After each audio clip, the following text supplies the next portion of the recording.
There you go. Good morning. Good morning. Good to see you all on this beautiful day. It's going to warm up a little bit, but it is a beautiful sunny summer day, and we're grateful for it. And grateful to have you here today to spend a special hour with us. Anyone here for the first time? I think we have one folk. Welcome, Joe, and I think you already got a gift basket back there, so thanks to Tamara. Anyone else here for the first time? I don't think so. Okay. Let me see.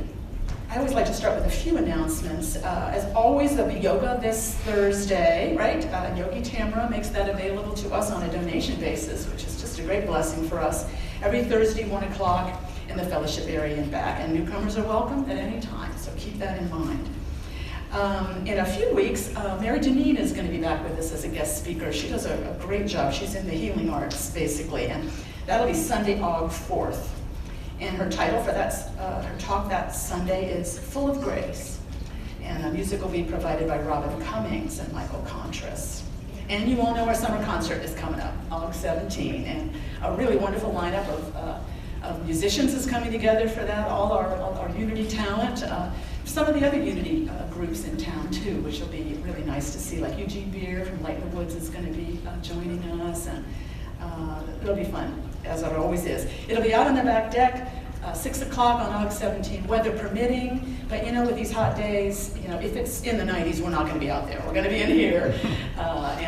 So if it's outside, you know, it's a moderate day, bring your lawn chair, we'll be outside, but otherwise, we'll be in here if it's too hot or too wet.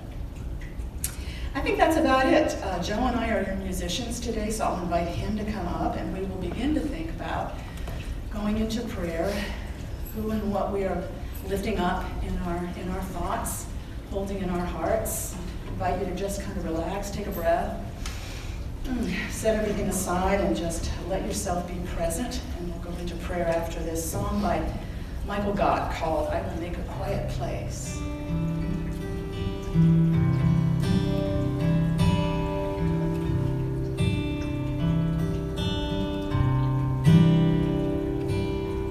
I will make a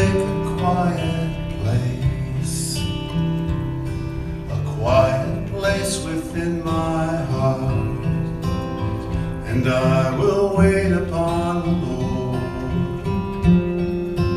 wait upon the Lord.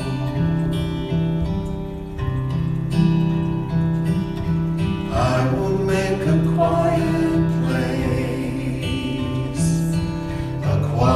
place within my mind, and I will wait upon the Lord,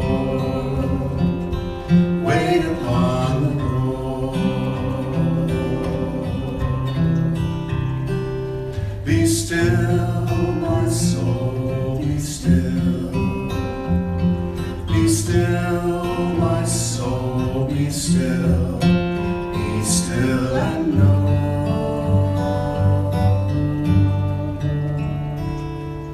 I will make a quiet place within my life, and I will wait upon the Lord, wait upon the Lord. I will make a quiet place. I will make a quiet place. I will make a quiet place. Let's just allow ourselves to close our eyes and breathe and relax, and allow ourselves to feel very centered and still and alert to the power and presence of God within us. We know that presence is with us always. We know that God within us is a renewing spring of life, of steadying peace, of abiding joy. That is the life of God in us, and as we commune with that source, we feel that energy rising up in us. That energy of love, of peace, of new strength, new hope, guiding wisdom. We're grateful to know this high truth for all those in our sanctuary this morning, both here and far. For living beings everywhere, that power and presence is with us all, without question, without limit. All we need to do is open our hearts and minds to it. Let that energy flow through us in fullness. And as we do, we feel that renewing spirit from within. We affirm that truth for all of us, for all those we're lifting up in prayer this morning, all those in need of new hope or strength or steadying peace or joy. We know God is with each one unfailingly, doing that powerful renewing work from within. This is the truth we're affirming this morning, and we are grateful for it. And so it is. Amen. All right. My joy is my theme. You can probably pick that up already. And just kind of thinking of songs which kind of mention that, where that comes from, and this is a song by Daniel Nahmod. I know some of you, especially he's from LA, so I knew you'd know him, but a lot of beautiful, kind of contemporary gospel music Daniel Nahmod does, and this is called Sacred Love. You are sacred love, sacred love is all that you are. You are sacred love, sacred love is all that you are. You are sacred love, sacred love is all that you are. You are sacred love, sacred love is all that you are. Show the way, God, show the way. I want to live in such a state of grace. Lead the way, God, lead the way. I want to live in such a holy place, such a holy place. You are blessed peace, blessed peace is all that you are. You are blessed peace, blessed peace is all that you are. Show the way, God, show the way. I want to live in such a state of grace. Lead the way, God, lead the way. I want to live in such a holy place, such a holy place. You are deepest joy, deepest joy is all that you are. You are deepest joy, deepest joy is all that you are. You are sacred love, sacred love is all that you are.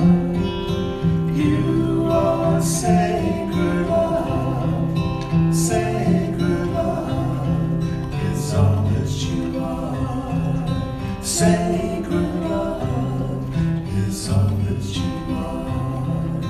Sacred love is all that you are. Pretty song. Thank you, Joe. Thank you, Daniel Nahmod, for that beautiful song. Well, we'll give Joe a minute to get back to his AV work. He's wearing multiple hats today. He's very good at that. And, I'd like to start with some funnies. These are some classic light bulb jokes. Are you game for some light bulb jokes? Some of these were kind of funny takes on them, though. Anybody like mystery novels? That kind of thing? How many mystery novelists does it take to change a light bulb? 2, one to screw it in almost all the way in, and then the other to give it a surprising twist at the end. How many librarians does it take to change a light bulb? You have to look it up. How many folk musicians does it take to change a light bulb? 5. It takes 5. 1 to change the light bulb, and 4 to write songs about how much better the old bulb was. I kind of like that one. How many astronomers does it take to change a light bulb? None. Astronomers prefer the dark. Yes. Here's one for anyone who was ever a graduate student. Anyone ever a graduate student? Yes, yes. How many graduate students does it take to change a light bulb? Only 1, but it may take them more than 5 years. I remember that. How many jazz musicians does it take to change a light bulb? They just lay down the beat and the bulb follows the groove. Like that. How many Jewish mothers does it take to change a light bulb? None. I'll just sit here in the dark alone. I like that one. And here's one for artists. I don't entirely get it, but how many modern artists does it take to change a light bulb? 2. 1 to throw bulbs against the wall, and 1 to pile hundreds of them in a heap and spray paint them orange. Okay, finally, how many TV evangelists does it take to change a light bulb? Just 1, but for the message of light to continue, send in your donations today. I like that one. All right. Humor is a good way to start things out, especially a talk having to do with delight, with joy. My title is Building a Prosperity of Delights. It is sort of about joy as a calling, an awareness of delight as a calling. I was dipping into, again, a book by a man named Ross Gay. The book is called The Book of Delights, and he writes about delight and joy, and his last name is Gay. I mean, isn't that amazing? Just kind of, he was called to this theme. But he describes joy as a calling, and he suggests we have a significant misunderstanding of joy, a significant misunderstanding of joy. He says we tend to think of it as an easy thing we feel when everything's going well. That's when we have joy. And he says that's not it at all. And that limits our experience of joy, because then often we feel like, well, I can't be joyful now. It's too stressful a time. Things are too challenging. How could I possibly be joyful now? But that's not what joy is about. He says joy has nothing to do with ease. It has everything to do with the fact that nothing lasts forever, including us. And so we are called. We have this calling, like a nudge from within, to savor the joys and the blessings of being alive, to be alert to that. It's a calling in us, and I think for good reason. We need it. We need it for comfort. We need it for encouragement. We need it for new hope. We need it for energy, this calling of joy in us. And he talks about this, and it's a phrase I really liked when I stumbled on it in an interview he gave. He talks about this as adult joy. This is adult joy, the joy in the awareness that nothing lasts forever. Being able to hold both of those and experience joy in the moments. It's joy in the face of what the Buddhists would call impermanence, the awareness of impermanence, that nothing is permanent. And I think we know that, and I think that a lot of us experience a lot of this kind of adult joy all the time. I think it's one of my saving graces in life that I'm able to do that, that kind of adult joy. We feel this kind of joy often, like right now I have these lovely daylilies I planted a number of years back. They're very bright red. They call them razzmatazz daylilies, and they bloom very late. I don't know why, but I wait for them way past the other daylilies. Here they come. They're in bloom now. And when my razzmatazz daylilies are in bloom, I'm ecstatic. I look out every morning to see how many are open. We take pictures, we talk about it. Did you see the razzmatazz daylilies? They're blooming. Anyone ever do this kind of thing? I think we all do. And part of the great pleasure, the great delight in this kind of thing is our awareness, it's temporary. It's temporary. Those blooms are only going to be there for this short period of time. Savor them, soak it up, take a look. The hibiscus are blooming right now. Anybody got any hibiscus blooming? Gorgeous, huge blossoms sometimes. That's kind of adult joy with the awareness of impermanence right alongside of it. Joy in the presence of something and awareness of its loss, all at the same time. And in fact, there's a tenderness that comes from that awareness. I think this is what's part of adult joy. When you have this awareness that things are temporary, that there will be loss, that there is loss, there's a tenderness about things, about the awareness of how fragile life is and fleeting sometimes beauty is. It adds a kind of a luster to life, this awareness of loss right alongside the delight of the moment. So it's suggesting us that when we begin to think about joy in this way, as a calling, a nudge from within, that we can have an awareness of at any time in our lives, then you begin to think about, when it is possible, and the times in our life when we've experienced that. And I've been inspired again and again by people sharing that kind of joy in the world. I remember years, I don't know how long the Ukraine war has been going on, a couple of years. But there was a video that got out, someone took on a phone of a little girl, and they were sheltering in a subway, underground area on a platform, all of their neighbors and friends. The war had erupted just recently. They'd left their homes and rubble around them, and this little girl was singing to her neighbors and friends in this subway area, Let It Go. I think it was from Disney's Frozen, you know that song?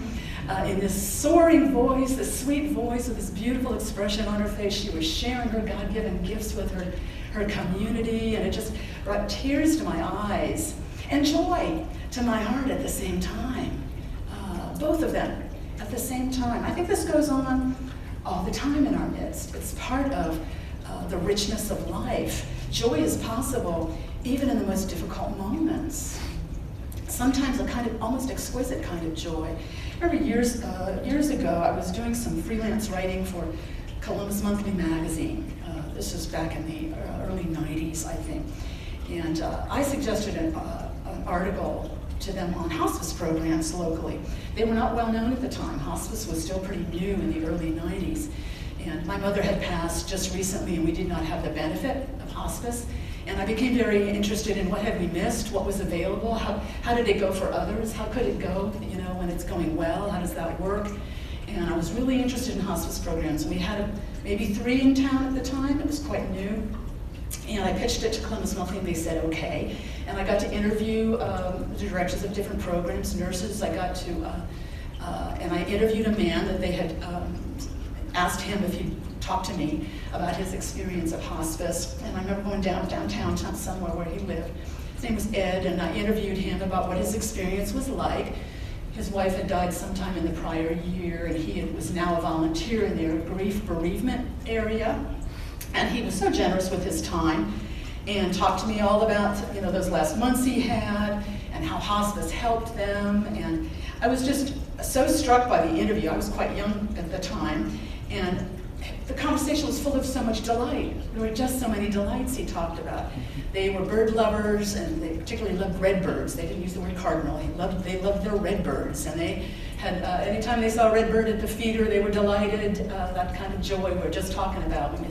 It's like they're not going to be there forever. Take a moment, take a look, see the redbirds. And they loved their flowers and their gardens. He had ordered 100 tulip bulbs from Holland, planted in their backyard for his wife to enjoy. I was kind of a big part of it, and she at the time was saying, I don't live to see those. That's next spring, Ed. And but she did. And next spring there were lots and lots of days. Every morning they'd look out at those amazing tulips, those beautiful cup-like flowers in their garden. Tremendous delight, day after day. And he said to me in the interview, he said, our marriage peaked during that time. I went home as, I was 20, I don't know how old I was, 23 or 24, I don't know how old I was at the time, but I went home pondering that a marriage could peak at such a challenging time. That's adult joy. That's the awareness that in the very midst of the deepest challenges of our lives, we can find joy, we can share joy, we can track these delights in life, and they're meant for our comfort and encouragement and support. I think we forget sometimes that Christianity really arises from a foundation of joy. Christianity is all about joy. You don't always get that sense, do you?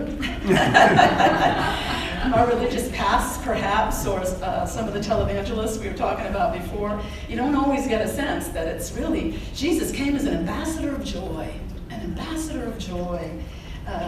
In the nativity stories, that comes through very, very strongly that it was about joy. The wise men following that star to the birthplace of the baby Jesus, they were overwhelmed with joy. Overwhelmed with joy. The shepherds in the field watching their flocks by night. They saw a choir of angels bringing good news of great joy. Great joy. All about joy. Jesus taught about joy often. He said, these things I have spoken to you, these teachings, are so that my joy may be in you and that your joy may be full. He came to bring joy. We forget that. He said, ask and you will receive. Be open, receptive to the power and presence of God so that your joy may be complete. Wow.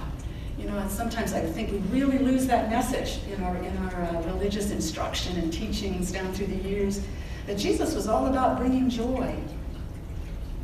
And where did his joy come from? His joy came from communion with God within. And that's why he was saying it's available to us. Ask and you'll receive. Tap into that God presence and power in you, and that same joy, that full joy, can be experienced by you also.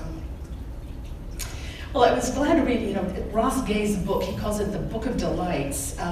It arose from a project he started when it was on his 42nd birthday. He said he got this idea, and the word delight just came to him, he said. He got this idea that it would be a neat thing to write every day for a year about something that delighted me. And he wrote a kind of a little mini essay every day for a year about something that delighted him that day. And it changed his life. And the thing that surprised him most was that in a very short time, he thought it would be difficult at first to come up with something delightful every day. What surprised him most was that it didn't take long at all, that the practice, in no time at all, the practice of delight, he began to build a kind of a delight radar. Finding delight became easier and easier. He also talked about it as a muscle, building his delight muscle. You develop this habit that it actually, he got results much more quickly than he thought. It became much easier to track delight every day. We know this in Unity. We teach this principle in Unity churches all the time, right? We talk about it sometimes as the law of attraction, where we are in our heads and hearts, the ideas we're holding in mind and heart, that they seem to attract more of that to us. Amen? Mm-hmm. We teach this all the time. So where your attention goes, your energy flows. Jesus talked about this as the way we pray, that when you pray, believe that you have received what you pray for. Envision it. Have your mind there on what you want to receive, and it will be yours. That's our whole approach to prayer in Unity. We call it affirmative prayer. Keep your focus on seeing the highest and the best for yourself, for your loved ones, for your community, for your world, because the more we have that vision, the more we kind of attract that to us, and it kind of builds. So if we want joy, if we want abundance, if we want wholeness, we want to focus on those things, focus on what we love. There's a magnetic energy about it somehow. And I certainly had lots of lessons in this, and I know this is a story I've shared with you a number of times before, but it was a real kind of a turning point experience for me, so I thought I'm going to share it with them again. And I call it my calendar of delights. I was going through a depression sometime in my early 30s, maybe, mid-30s, I don't remember exactly, but I was going through a bad depression and living alone. This is before Joe and I had met. And a psychologist friend of mine said, you really ought to track how significant this depression is every day. You know, kind of make a note of it, how frequently and how seriously depressed you are. And I thought, oh, I guess that makes sense. I started doing it on a wall calendar I had in my kitchen. Put a little note in the box.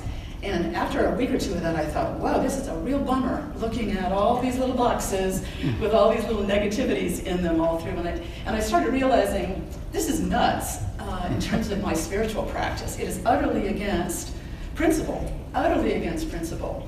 And so I abandoned that approach, and I thought, I'm just going to turn it the other way around, which is make a little note of some blessing of the day, some delight of the day. One little note. I didn't have to write a mini essay like Ross Gay did.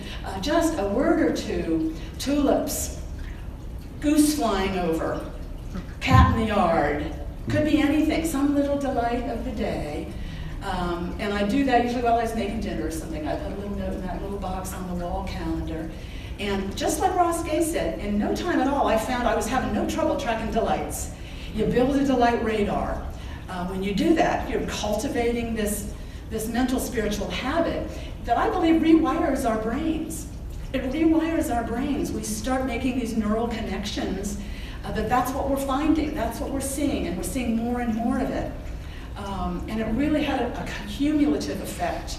I would often see things on my morning walk, or it could be sitting in the yard in the evening, or often things in nature. But it could be all kinds of things, some kindness from a friend, a call, a card, any kind of thing. I wound up keeping that up for about a year and a half. I remember my sister was visiting sometime in that period, and she was gazing at my calendar. She said, oh, you've got a prosperity practice. And I thought, I was kind of poor at the time financially, but I hadn't thought about it as that, because they were all about delights. So it wasn't, in a way, about prosperity, but it was about a prosperity of delights. Where the title came from, a prosperity of delights. And it's a kind of prosperity we can all cultivate. We can all cultivate, and it does make our lives richer and make us feel richer, regardless of how much is in the bank or what else is going on in our lives. We can build a prosperity of delights. So what does it take? And drawing on Gay's book here a little bit, it takes intention. We want an intention to be delighted. When I started my little calendar thing, kind of headed out with, I got an eye for delight. I think it's important to kind of take note of beauty, take note of anything delightful in my environment, have an intention to do it. I did that strongly with my calendar, and I recommend it highly to anybody. But maybe just a moment at the end of the day where you kind of remember the delights of the day, any blessing, anything beautiful that you saw or witnessed, to add to your catalog of delights. Start building that prosperity. Second one he noted strongly is take your time. Take your time. And I like that idea. It's really about owning your own time. We often get so rushed, like we're being driven, through our lives, and our time is our own. We should take possession of our own time and decide, how much time we want to spend on certain things, like on relaxing, like on being present to ourselves, like sitting. So I think we really need to kind of focus on that a little bit. Be idle, be lazy, learn to lollygag, that kind of thing. Loiter, learn to loiter, any things like that. I was reading something recently about a creative writing prof at some college that she thought it was so important that students to write poetry or any kind of creative project. She said, you need to be able to just sit and daydream. And she had required daydream time in her classroom. They weren't allowed to do anything. Don't pick up your phone, don't look at your book, don't do anything. We're all going to sit and daydream 5 minutes. That's a radical thing for a teacher to do nowadays. And I think with our attachment to our devices, I think we need it more than ever. Daydream time, idle time. Take up your own time, decide, spend some time with yourself, or just doing nothing and looking out the window. Third one is commune with God, the source of Jesus' joy. That was his guidance for us. Tune into God, ask and receive, open your heart and mind to that power and presence of God in you, and that spirit will flow up in you. Emily Cady, our wonderful writer in Unity Circle, she said, through prayer, you uncover the secret spring of joy that lives within you. secret spring of joy. I like that. That's in Lessons in Truth. And the fourth one is share. Share your delight with others. It kind of makes it even more powerful, even more ripple effects as you kind of support us. Just like when I tell Joe, look at the razzmatazz daylilies, take a look at them. In fact, it's kind of instinctive, isn't it? You see something beautiful, you want to share it at once. You want somebody to come and see it also. It's a very instinctive thing. We need to share our delights. If there's a deer going down through the woods, or you want to say, look. Remember the Dick and Jane books? Look. A powerful word. Look. We need to do that. Share that with others. Any delight we see, it strengthens our delight muscle, improves our delight radar. Like Ross Gaze has a circle of friends who decided to start what he called a tenderness project, which I think is very sweet. With friends, a couple times a month, they send each other a story of delight, some delight in their lives. They send each other stories. That's a nice way to do it if you're living alone and you want to make sure you share your delights with others, and then you see others, they share their delights with you. All are enriched by that. Writing about it, a little journal or a calendar or something like that. It's so wonderful to share delights with others. I used to go on, it's been a while, but we used to go on bird watching trips, things like that, hikes with others. And that's a wonderful way of shared delight in what you're seeing. Oh, look, there's a this, there's a that, there's a that. Last one we took, maybe it was last year, warbler season. You go with seasoned bird watchers, and they'll be seeing yellow warblers and black-rumped warblers and all kinds of birds I've never heard of. Their eye is better, but everybody shares their delight in birds and nature and trees. It's a powerful practice with kids to have some kind of a moment where you share your delights at the end of the day. What were you delighted by today? There's a wonderful, that really builds their delight muscle too, their delight radar. It's a great joy, it's a great blessing. We can all build our catalog of delights, build a prosperity of delights. And it's particularly, if it's a difficult time, I would really urge anyone here or listening in online, even if it's the most challenging time in your life, try to just do that one thing each day. Track a delight, just one a day. And in time, it's amazing how the cumulative effect of that will bring you this sort of abundance of delights that you can draw on and relish every day, and it'll keep growing the more you do it. Amen? Amen. Let's take that into prayer for just a moment. As we close our eyes, we affirm our deep awareness of God in us, that power and presence that is with us always, and that is calling us to be joyful, calling us to appreciate the great blessings and delights of life on planet Earth, moment by moment, by day and by night. We are wide open to delight. We are ready to be delighted. Our antennae are up. We are asking and we are receiving. And those blessings will ripple out and unfold in increasing abundance, moment by moment. And we are grateful to the power and presence that makes it so. And so it is. Amen. All right, we have one more song for you. I'll give Joe a minute. This is a real easy sing-along one, so I hope you'll join in on it. It's a very easy song by Shirley Caesar. And I heard a rendition of it by a gospel group called the Resistance Revival Chorus. A very rousing rendition of it online. It's called This Joy, and it's real simple. So I hope you'll sing along with us, okay? Oh, where's my egg? Wait a minute. There it is. Percussion.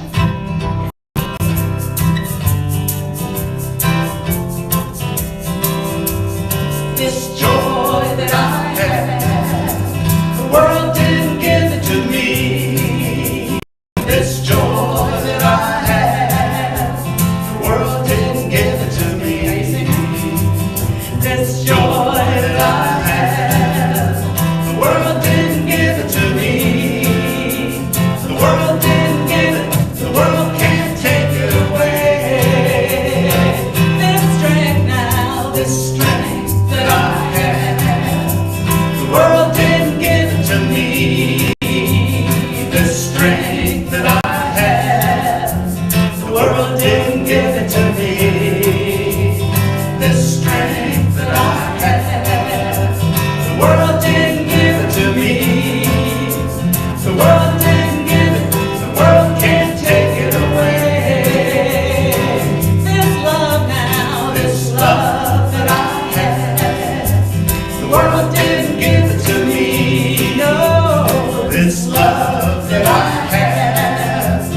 world didn't give it to me.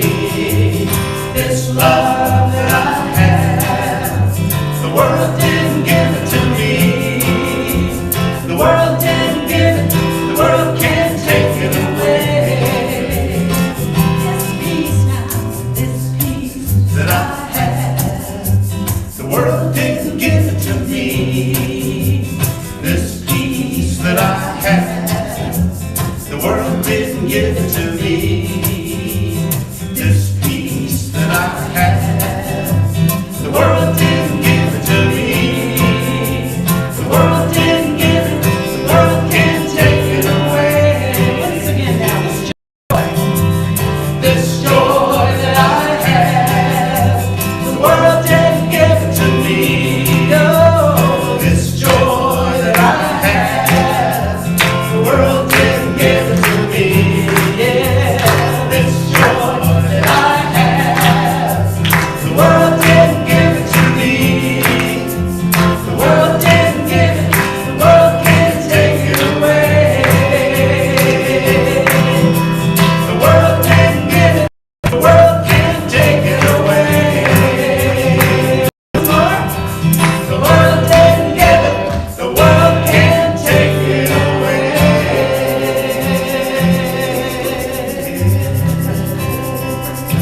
all right, yes. Excellent, all right. We have Larry Christ here on our board to share some announcements with you, kind of a recap and some other things. Oh, and I forgot to mention about those letters back there. Did you mention that? Good thing. Indeed. Well, I feel better already. How about you guys? Joanne, thank you for again provoking many thoughts. Provoking thoughts for me is somewhat dangerous because it tends to go in squirrely directions, and it suddenly occurs to me joy is purpose, and so. Yeah. Good, There you that's go. good. But thank you. My And, pleasure. so. Thank you. Joe and Joanne for lovely music. Thank you again. And as usual, I don't know how you get all that stuff plugged in right and get it all working, but you do, and we are grateful. Yes. Thank you so much. Yeah, I saw Candy back there rustling up tasty snacks. Was anybody else involved in that? Linda Wessner. Linda. Okay, I didn't see you back there, but okay. Well, thank you all for that which we were about to receive. So, and of course, again, a warm thank you for everyone for your tithes and offerings, and we're grateful for the support. Recap of the announcements. We'll go on Thursday with Yogi Tamar. Mary Deneen visiting in 3 weeks, Sunday, August 4th, full of grace. I don't know that I've ever heard her, so that is something to look forward to. I appreciate that.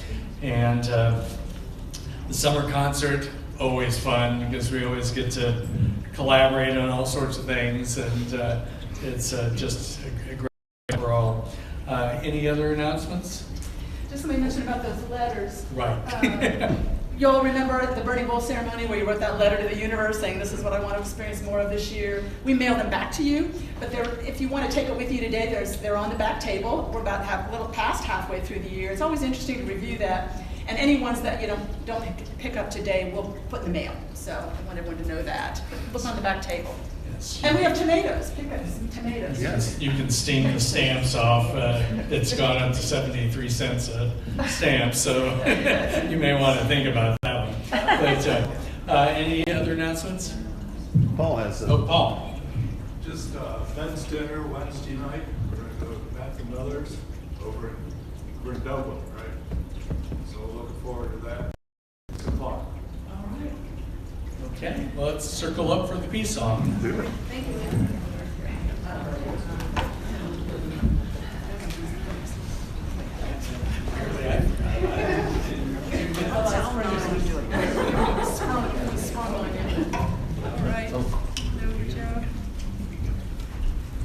I like having another Joe in the house. Yeah. All right, you good back there?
Winter in Florida, and they come back and posted something when it were 95 degrees. I'm going to go back to Florida to cool off. I would never live in Florida, never, but out on the